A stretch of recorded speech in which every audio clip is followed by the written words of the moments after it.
verses 17 and 18. It says, "For Herod himself had sent and laid hold of John and bound him in prison for the sake of Herodias, his brother Philip's wife, for he had married her, because John had said to Herod, 'It's not lawful for you to have your brother's wife.'" I do think that there's something important we can learn from what happened in this situation.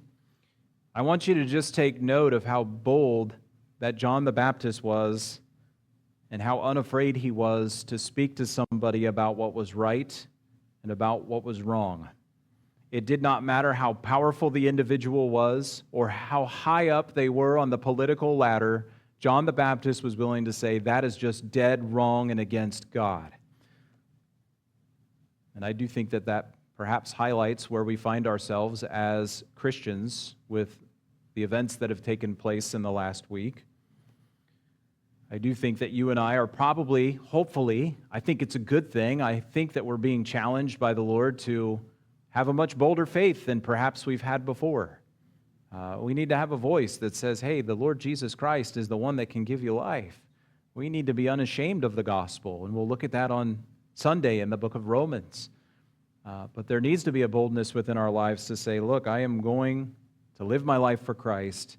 I'm going to do whatever it is that He has called me to be in life.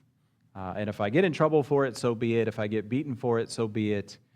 And unfortunately, if I die for it, then so be it. It just is what it is. We all have a certain allotted time permitted to us, and I'd rather go out in a ball of glory for Jesus than to just go out with my mouth quiet about who the Lord is. And so John was that kind of guy. He was willing to stand up and speak the truth and do whatever it took. I do want to remind you what Jesus said in John chapter 15, verses 18 to 20. I think we need to remember this as believers.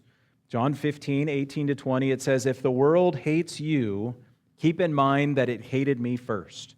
If you belong to the world, it would love you as its own. As it is, you do not belong to the world, but I've chosen you out of the world. That is why the world hates you. Remember what I told you, a servant is not greater than his master. If they persecuted me, they will persecute you also. If they obeyed my teaching, they will obey yours also." I say this to myself as much as to all of us, but why is it that when Jesus clearly said we would be persecuted, that we so quickly shrivel and disappear when opposition comes into our lives? Why are we so quickly silenced by the world around us? We should have a boldness in our hearts. Boy, you've got a calling on your life because you've been saved by grace, and the Lord would say to all of us that, hey, we're to make disciples. And really, you only make disciples when you talk to them.